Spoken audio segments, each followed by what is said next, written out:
ಎಲ್ಲರಿಗೂ ನಮಸ್ಕಾರ ಗುರು. ನಾನಿವತ್ತು ಚಿತ್ರದುರ್ಗ ಜಿಲ್ಲೆ ಹಿರಿಯೂರು ತಾಲೂಕು ಧರ್ಮಪುರ ಹೋಬಳಿಲಿ ಇದ್ದೀನಿ. ಯಾಕೆ ಪಂಚ ಪಾಂಡವರು ವನವಾಸಕ್ಕೆ ಬಂದಿದ್ರು ಅಂತ ಈ ಭೀಮಲಿಂಗೇಶ್ವರದ ಲಿಂಗವನ್ನು ಯಾರು ದೃಢವಾಗಿ ಅಂದ್ರೆ ಅದನ್ನು ಒಡೆದಾಕ್ಬಿಟ್ಟವ್ರೆ. ನೊಳಂಬರ ಸಾಮ್ರಾಜ್ಯದೊಳಗೆ ಈ ಊರು ಅಳವಡಿಸಿತ್ತು ಎಂಬ ಹಲವಾರು ಸಾಕ್ಷಿಗಳು ಇಲ್ಲಿ ಹಿಂದೆ ನೋಡುತ್ತಿದ್ದಿರ ಕೆತ್ತನೆ ಎಂದಾಗ ಧರ್ಮರಾಯರು ಇಲ್ಲಿ ನೀರು ಕುಡಿಬೇಕಂತ ಬರ್ತಾರಂತೆ. ನೀರು ಕುಡಿಯೋಕ್ಕೆ ಬೊಕ್ಸೆ ತುಂಬ ಕೈಯಲ್ಲಿ ನೀರು ತಾಣ್ತಾರಂತೆ. ನೀರಿನ ಜೊತೆಗೆ ಕಪ್ಪೆ ಸಿಗುತ್ತೆ ಅಂತೆ. ಅವತ್ತು ಅವ್ರು ಶಾಪ ಆಗ್ತಾರಂತೆ. ಸಂತಾನ ಇರಲ್ಲ ಅಂದರೆ ಮಕ್ಕಳು ಯಾರಿಗೆ ಆಗಿರಲ್ವ ಅಂಥ ಹೆಣ್ಣು ಮಕ್ಕಳು ಈ ಶ್ರಾವಣಪ್ಪ ಹತ್ತಿರ ಬಂದು ಒಂದು ಬಾರಿ ತಪ್ಪಿಕೊಂಡರೆ ಏನಂದರೆ ಧರ್ಮರಾಯರು ವನವಾಸಕ್ಕೆ ಬಂದಾಗ ಅಡುಗೆ ಮಾಡ್ಕೊಂಡು ತಿನ್ನೋಕೆ ಸೌದೆ ಹುಡಿಕೊಂಬರಕ್ಕೆ ಹೋಗ್ತಾರಂತೆ ಅಂತ ನೀವು ಕೇಳ್ಬೋದು. ಅರ್ಜುನನ ಶಿವಲಿಂಗ ಇವತ್ತಿನವರೆಗೂ ಯಾರ ಕೈಲೂ ಪತ್ತೆ ಹಚ್ಚಕ್ಕೆ ಆಗ್ತಿಲ್ಲ. ಅದೆಲ್ಲೈತೆ ಅಂತ ಇಲ್ಲಿನ ಸ್ಥಳೀಯರಿಗೂ ಗೊತ್ತಿಲ್ಲ. ಮತ್ತೆ ಹೋಗ್ತಾರೆ. ಇಷ್ಟೊಂದು ಹಿರಿಮೆ ಗರಿಮೆ ನಮ್ಮ ಧರ್ಮಪುರದಲ್ಲಿ ಇರೋದನ್ನ ಯಾಕೆ ಉಳಿಸ್ತಿಲ್ಲ ಬೆಳೆಸ್ತಿಲ್ಲ ಅಂತ ನಾನು ಕೇಳ್ತೀನಿ. ಎಲ್ಲ ನೋಡಿ ಮಾಡು ಪ್ರತಿ ಅನುಭವವೇ ಬದುಕಿನ ಗುರು. ಎಲ್ಲರಿಗೂ ನಮಸ್ಕಾರ ಗುರು. ಎಲ್ಲ ನನ್ನ ಅಕ್ಕ ತಂಗಿಯರೇ, ಎಲ್ಲ ನನ್ನ ಅಣ್ಣ ತಮ್ಮಂದಿರೇ, ಎಲ್ಲ ನನ್ನ ತಂದೆ ತಾಯಿಯರೇ, ಎಲ್ಲ ನನ್ನ ಗುರುಗಳೇ, ನಿಮ್ಮ ಆಶೀರ್ವಾದದೊಂದಿಗೆ ನಮ್ಮ ನೋಡಿ ಮಾಡು ಕ್ಲಿನಿಕ್. ನಾನಿವತ್ತು ಚಿತ್ರದುರ್ಗ ಜಿಲ್ಲೆ ಹಿರಿಯೂರು ತಾಲೂಕು ಧರ್ಮಪುರ ಹೋಬಳಿಲಿ ಇದ್ದೀನಿ. ಯಾಕಪ್ಪ ಅಂದರೆ ಈ ಧರ್ಮಪುರ ಹೋಬಳಿಗೆ ಪಂಚ ಪಾಂಡವರು ವನವಾಸಕ್ಕೆ ಬಂದಿದ್ರು ಅಂತ ಪುರಾಣ ಐತೆ. ಅದ್ರ ಬಗ್ಗೆ ತಿಳಿಯೋಣ ಅಂತ ಬಂದಿದ್ದೀನಿ. ಮತ್ತು ಇದು ನಮ್ಮ ಹಿರಿಯೂರು MLA ಮತ್ತು ಚಿತ್ರದುರ್ಗ MP ಅವರ ಗಮನಕ್ಕೆ ಬರಲಿ ಅಂತ ವಿಡಿಯೋ ಮಾಡ್ತಿದ್ದೀನಿ. ಗೈಸ್ ನಾವೆಷ್ಟು ಪುಣ್ಯ ಮಾಡಿದ್ದೀವಲ್ಲ. ಪಾಂಡವರು ಬಂದೋಗಿರೋ ಊರಲ್ಲಿ ನಾವು ವಾಸ ಮಾಡ್ತಿದ್ದೀವಿ. ನಾನು ಇದನ್ನೆಲ್ಲ ಇತಿಹಾಸ ತಿಳಿದಾಗ ನನಗೊಂದು ಕವನ ನೆನಪಿಗೆ ಬಂತು. ಯಾವುದಂದರೆ, ಪಾಂಡವರ ಪಾದ ಸ್ಪರ್ಶದಿಂದ ಪುನೀತವಾದ ಧರ್ಮಪುರದ ಮಣ್ಣು ಇತಿಹಾಸದ ಚಿನ್ನದ ಅಕ್ಷರವಾಗಿ ಇಂದಿಗೂ ಹೆಮ್ಮೆಯಿಂದ ಹೊಳೆಯುತ್ತಿದೆ. ಹೆಂಗೈತೆ ಗುರು ಲೈನ್ಸು. ಕೊನೆ ತನಕ ನೋಡ್ರಿ. ನೀವು ನಮ್ಮೂರಿಗೆ ಪಾಂಡವರು ಹೆಂಗೆ ಬಂದರು ಅಂತ ನೋಡ್ವೇನ್ರಿ ಗುರು. ನೀವು ಇವಾಗ ನೋಡ್ತಿದ್ದೀರಾ, ನಾನು ಧರ್ಮಪುರ ಏರಿ ಮೇಲೆ ಇರ್ತಕ್ಕಂಥ ಭೀಮಲಿಂಗೇಶ್ವರ ದೇವಸ್ಥಾನದಲ್ಲಿ ಇದ್ದೀನಿ. ಇಲ್ಲಿ ನೋಡ್ರಿ ಗುರು, ಭೀಮಲಿಂಗೇಶ್ವರ ದೇವಸ್ಥಾನ ಅಂತ ಹೇಳ್ತೀರಾ. ಏನಪ್ಪ ಲಿಂಗನೇ ಇಲ್ಲ ಅಂತ ಅನ್ಕೊಂತಿದ್ದೀರಾ? ಈ ಭೀಮಲಿಂಗೇಶ್ವರದ ಲಿಂಗವನ್ನು ಯಾರೋ ದೃಢವಾಗಿ ಅಂದ್ರೆ ಅದನ್ನ ಒಡೆದಾಕ್ಬಿಟ್ಟವ್ರೆ ಅಂತ ಭಾವಿಸ್ತಿದ್ದೀನಿ. ಈ ಲಿಂಗ ಭೀಮ ಪೂಜೆ ಮಾಡ್ತಿದ್ರು ಅಂತ ಭೀಮೇಶ್ವರ ಲಿಂಗ ಅಂತ ಹೆಸರಿಟ್ಟಿದ್ದಾರೆ. ಮತ್ತೆ ಇಲ್ಲಿ ಬಸವಣ್ಣ ಐತೆ. ಮತ್ತೆ ಇಲ್ಲಿ ಏನಂದ್ರೆ, ನಾನು 2 ತಲೆಮಾರಿನ ಹಿಂದೆ ನಡೆದ ಘಟನೆ ಏನಂದರೆ, ಇಲ್ಲಿ ಅಪಾರವಾದ ನಿಧಿ ಐತೆ ಅಂತ ಜನ ಅಪಾರವಾಗಿ ನಂಬಿದ್ದಾರೆ. ಅದಕ್ಕೆ ಇಲ್ಲಿ 2 ತಲೆಮಾರಿಂದ ಬಂದು ಗುಂಡಿ ತೆಗ್ದಿ ಲಿಂಗನೆಲ್ಲ ಹೊಡೆದಾಕಿ ನಿಧಿ ತೆಗೆಯಕ್ಕೆ ಹೋದಾಗ ಎಲ್ಲರೂ ಸಿಗಾಕಂಡು ಪೊಲೀಸ್ ಸ್ಟೇಷನ್ಗೆ ಹೋಗಿ ಜೈಲ್ಗೆ ಹೋಗಿ ಬಂದವ್ರೆ ಗುರು. ಆಮೇಲೆ ಇಲ್ಲೇನಂದ್ರೆ 90ನೇ ಶತಮಾನದಿಂದ 11ನೇ ಶತಮಾನವರೆಗೆ ಹೇಮಾವತಿ ರಾಜಧಾನಿಯನ್ನು ಮಾಡಿಕೊಂಡ ಎಂಜರು ನೊಳಂಬರ ಸಾಮ್ರಾಜ್ಯದೊಳಗೆ ಈ ಊರು ಅಳವಡಿಸಿತ್ತು ಎಂಬ ಹಲವಾರು ಸಾಕ್ಷಿಗಳು ಇಲ್ಲಿ ಹಿಂದೆ ನೋಡುತ್ತಿದ್ದಿರ ಕೆತ್ತನೆ ಮಾಡವ್ರೆ ಅಂತ. ಈ ಕೆತ್ತನೆಗಳನ್ನೆಲ್ಲ ಮಾಡಿರೋದು ಅವರೇ ಅಂತ ಇಲ್ಲಿನ ಜನಗಳೆಲ್ಲ ತಿಳ್ಕೊಂಡಾಗ ಹೇಳ್ತವ್ರೆ. ನೋಡ್ಗುರು, ನೀವು ಇವಾಗ ನೋಡ್ತಿರೋದು ಧರ್ಮಪುರ ಕೆರೆ. ಈ ಕೆರೆ ಸಾವಿರಾರು ಎಕರೆಯಲ್ಲಿ ಐತೆ ಗುರು. ಚಿತ್ರದುರ್ಗ ಜಿಲ್ಲೆಗೆ ಅತಿ ದೊಡ್ಡ ಕೆರೆ ಅಂತ ಹೇಳ್ತಾರೆ. ಈ ಕೆರೆಯಲ್ಲಿ ಧರ್ಮರಾಯರು ವನವಾಸಕ್ಕೆ ಬಂದಾಗ ಅಂದರೆ ಪಂಚಪಾಂಡವರು ವನವಾಸಕ್ಕೆ ಬಂದಾಗ ಧರ್ಮರಾಯರು ಇಲ್ಲಿ ನೀರು ಕುಡಿಬೇಕಂತ ಬರ್ತಾರಂತೆ. ನೀರು ಕುಡಿಯೋಕ್ಕೆ ಬೊಕ್ಸೆ ತುಂಬ ಕೈಯಲ್ಲಿ ನೀರು ತಾಣ್ತಾರಂತೆ. ನೀರಿನ ಜೊತೆಗೆ ಕಪ್ಪೆ ಸಿಗುತ್ತೆ ಅಂತೆ. ಅವತ್ತು ಅವ್ರು ಶಾಪ ಆಗ್ತಾರಂತೆ. ಈ ಕೆರೆಗೆ ಇನ್ಯಾವತ್ತು ಕಪ್ಪೆ ಹುಟ್ಟಬಾರ್ದು ಬೆಳಿಬಾರ್ದು ಅಂತ. ಅವತ್ತಿನಿಂದ ಇವತ್ತಿನವರೆಗೂ ಆ ಕೆರೆಯಲ್ಲಿ ಒಂದು ಕಪ್ಪೆ ಕೂಡ ಯಾರ ಕಣ್ಣಿಗೂ ಕಾಣಿಸ್ಕೊಂತಿಲ್ಲ.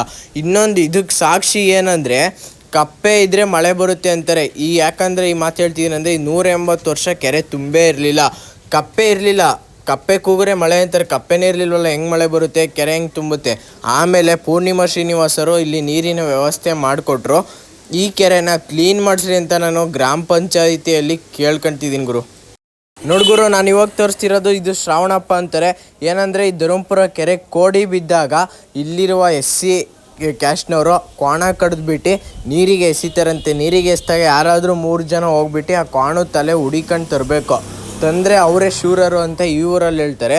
ಅದಕ್ಕಿಂತ ಮುಂಚೆ ಏನು ಗೊತ್ತಾ, 3 ದಿವಸ ಮಧ್ಯರಾತ್ರಿ 12 ಗಂಟೆಯಲ್ಲಿ ಈ ಶ್ರಾವಣಪ್ಪನ ಆ ಗಂಗಮ್ಮ ತಾಯಿ ಶ್ರಾವಣಪ್ಪ ಅಂತ 3 ಬಾರಿ ಕೂಗುತ್ತದೆ. ಆಮೇಲೆ ಇನ್ನೊಂದು ವಿಶಿಷ್ಟ ಏನಂದರೆ, ಯಾರಿಗೆ ಸಂತಾನ ಇರಲ್ಲ ಅಂದರೆ ಮಕ್ಕಳು ಯಾರಿಗೆ ಆಗಿರಲ್ವ ಅಂಥ ಹೆಣ್ಣು ಮಕ್ಕಳು ಈ ಶ್ರಾವಣಪ್ಪ ಹತ್ತಿರ ಬಂದು ಒಂದು ಬಾರಿ ತಪ್ಪಿಕೊಂಡರೆ ಮಕ್ಕಳು ಆಗೋಗ್ತಾರೆ ಅಂತ ನಂಬೋರೆ. ಇದು ರಿಯಲಾಗೆ ನಡೀತಿರೋ ಘಟನೆ. ಎಷ್ಟೊಂದು ಘಟನೆ ನಡೆದೈತಿ ಈ ಥರ. ನೋಡ್ಗುರು ನೀವು ಇವಾಗ ಏನು ನೋಡ್ತಿದ್ದೀರ ಇದು ಧರ್ಮರಾಮೇಶ್ವರ ದೇವಸ್ಥಾನ ಅಂತಾರೆ. ಏಂತಕಪ್ಪ ಧರ್ಮರಾಮೇಶ್ವರ ದೇವಸ್ಥಾನ ಅಂತ ಹೆಸರು ಬಂತು ಅಂತ ಕೇಳ್ತೀರಾ. ಪಂಚಪಾಂಡವರು ವನವಾಸಕ್ಕೆ ಬಂದಾಗ ಪಂಚಪಾಂಡವರು 5 ಲಿಂಗವನ್ನು ಪ್ರತಿಷ್ಠಾಪನೆ ಮಾಡಿ ಅವರವರ ಹೆಸರಿನಲ್ಲಿ ಶಿವಲಿಂಗಕ್ಕೆ ಪೂಜೆ ಮಾಡಲಾಗುತ್ತದೆ ಅಂತ ಹೇಳುತ್ತಾರೆ. ಇವತ್ತಿಗೂ ಕೂಡ ಈ ಧರ್ಮರಾಮೇಶ್ವರ ದೇವಸ್ಥಾನದಲ್ಲಿ ವಾರಕ್ಕೆ 2 ಬಾರಿ ಪೂಜೆ ನಡೆಯುತ್ತದೆ ಈ ಶಿವಲಿಂಗಕ್ಕೆ ಅಂತ ಹೇಳಲಾಗುತ್ತೆ. ಮತ್ತು ಇನ್ನೊಂದೇನೆಂದರೆ ಧರ್ಮರಾಯರು ವನವಾಸಕ್ಕೆ ಬಂದಾಗ ಅಡುಗೆ ಮಾಡ್ಕೊಂಡು ತಿನ್ನೋಕೆ ಸೌದೆ ಹುಡಿಕೊಂಬರಕ್ಕೆ ಹೋಗ್ತಾರಂತೆ. ಸೌದೆ ತರ್ತಾರಂತೆ. ಆ ಸೌದೆಗೆ ತುಡಿ ಬುಡ 2 ಇರಲ್ವಂತೆ. ಪಾಂಡವರು ತುಡಿ ಬುಡ ಇಲ್ಲದ ಸೌದೆಯಲ್ಲಿ ಅಡುಗೆ ಮಾಡ್ಕೊಂಡು ತಿನ್ನೋಕ್ಕೆ ಇಷ್ಟಪಡಲ್ವಂತೆ. ಅದಕ್ಕೆ ಅವತ್ತು ಅವರೆಲ್ಲ ಉಪವಾಸ ಮನಿಕೊಂತಾರಂತೆ.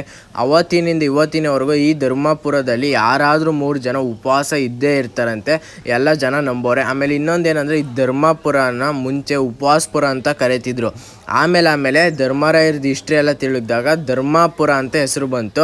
ನೋಡ್ಗುರು ನೀವು ಇವಾಗ ಏನು ನೋಡ್ತಿದ್ರು ಊರಾಚೆ ಇರುವ ಸಹದೇಶ್ವರ ಲಿಂಗ ಮತ್ತು ಇದು ಎದುರುಗಡೆ ಒಂದು ನಕುಲೇಶ್ವರ ಲಿಂಗ ಐತೆ. ಇಲ್ಲಿ ಸಹದೇಶ್ವರರು ಬಂದು ಪೂಜೆ ಮಾಡಿದ್ದಕ್ಕೆ ಸಹದೇಶ್ವರ ಲಿಂಗ ಅಂತ ಹೆಸರು ಬಂತು. ಯಾಕೆ ಇಷ್ಟೊಂದು ಲಿಂಗಗಳು ಅಂತ ಯೋಚನೆ ಮಾಡ್ತೀರಾ? ಅವು ಪಂಚಪಾಂಡವರು ಈ ಊರಿಗೆ ವನವಾಸಕ್ಕೆ ಬಂದಾಗ ಎಲ್ಲ ಕಡೆ ಒಂದೊಂದು ಲಿಂಗವನ್ನು ಪ್ರತಿಷ್ಠಾಪನೆ ಮಾಡಿ ಪೂಜೆ ಮಾಡ್ತಿದ್ರು ಅಂತ ಹೇಳ್ತಾರೆ. ಅದೇ ಶಿವಲಿಂಗವನ್ನು ಇಲ್ಲಿ ಇರೋದು ಅಂತ ಹೇಳ್ತಾರೆ. ಆಮೇಲೆ ಇನ್ನೊಂದು ಅರ್ಜುನನ ಶಿವಲಿಂಗ ಎಲ್ಲಿ ಅಂತ ನೀವು ಕೇಳ್ಬೋದು. ಅರ್ಜುನನ ಶಿವಲಿಂಗ ಇವತ್ತಿನವರೆಗೂ ಯಾರ ಕೈಲೂ ಪತ್ತೆ ಹಚ್ಚೋಕ್ಕೆ ಆಗ್ತಿಲ್ಲ. ಅದೆಲ್ಲೈತೆ ಅಂತ ಇಲ್ಲಿನ ಸ್ಥಳೀಯರಿಗೂ ಗೊತ್ತಿಲ್ಲ. ಮತ್ತು ಇದ್ರ ಎದುರುಗಡೆ ಒಂದು ಬಸವಣ್ಣ ಐತೆ ನೋಡ್ರಿ. ಈ ಬಸವಣ್ಣನೂ ಕೂಡ ಅವರೇ ಪ್ರತಿಷ್ಠಾಪನೆ ಮಾಡಿ ಪೂಜೆ ಮಾಡ್ತಿದ್ರು ಅಂತ ಹೇಳಲಾಗುತ್ತೆ. ಅದು ನಕುಲೇಶ್ವರ ಲಿಂಗ ಅಂತ ಹೇಳ್ತೀವಿ. ಆ ನಕುಲೇಶ್ವರ ಲಿಂಗಕ್ಕೂ ಇವತ್ತಿಗೂ ಭಕ್ತಾದಿಗಳು ಬಂದು ಪೂಜೆ ಮಾಡ್ಕೊಂಡು ಹೋಗ್ತಾರೆ. ಇಷ್ಟೊಂದು ಗರಿಮೆ ನಮ್ಮ ಧರ್ಮಪುರದಲ್ಲಿ ಇರೋದನ್ನ ಯಾಕೆ ಉಳಿಸ್ತಿಲ್ಲ ಬೆಳೆಸ್ತಿಲ್ಲ ಅಂತ ನಾನು ಕೇಳ್ತೀನಿ. ಎಲ್ಲ MP MLA ಎಲ್ಲ ಮುಖ್ಯಮಂತ್ರಿಗಳಲ್ಲಿ ಮನವಿ ಮಾಡ್ಕೊತಿದ್ದೀನಿ. ಈ ವಿಡಿಯೋ ನೋಡಿ ನಿಮ್ಗೇನಾದ್ರು ಅರಿವಾಗಿದೆ ನಮ್ಮ ಧರ್ಮಪುರವನ್ನು ತಾಲೂಕು ಮಾಡಿ ಈ ಗರಿಮೆಯನ್ನು ಉಳಿಸ್ಕೊಂಡೋಗಿ ಆಲ್ಟ್ರೇಷನ್ ಮಾಡಿಸಿ ಹಳೆ ಕಟ್ಟಡಗಳು ಅಂತ ಎಲ್ಲರ ಹತ್ರನೂ ಮನವಿ ಮಾಡ್ಕೊಂಡು ಬೆಳ್ಕೊತಿದ್ದೀನಿ. ಈ ವಿಡಿಯೋನ ಆದಷ್ಟು ಎಲ್ಲರಿಗೂ ಶೇರ್ ಮಾಡಿರಿ ಗುರು. ಎಂತೆಂಥ ವಿಡಿಯೋ ಶೇರ್ ಮಾಡ್ತೀರಾ ಈ ವಿಡಿಯೋನ ಶೇರ್ ಮಾಡಿರಿ. MP MLA ಅಟ್ಲೀಸ್ಟ್ MP ಅವ್ರಿಗೂ ತಲುಪೋವರೆಗೂ ಈ ವಿಡಿಯೋನ ಶೇರ್ ಮಾಡಿರಿ. ನಮ್ಮ ಚಿತ್ರದುರ್ಗ ಭಾಗದವ್ರು ಎಲ್ಲರೂ ನನ್ನ ಜೊತೆ ಕೈ ಜೋಡಿಸ್ರಿ ಗುರು. ಎಲ್ಲರಿಗೂ ವಿನಂತಿ ಮಾಡ್ಕೊತೀನಿ. ಎಲ್ಲರಿಗೂ ವಿಡಿಯೋ ನೋಡಿದ್ದಕ್ಕೆ ತುಂಬ ಧನ್ಯವಾದಗಳು ಗುರು.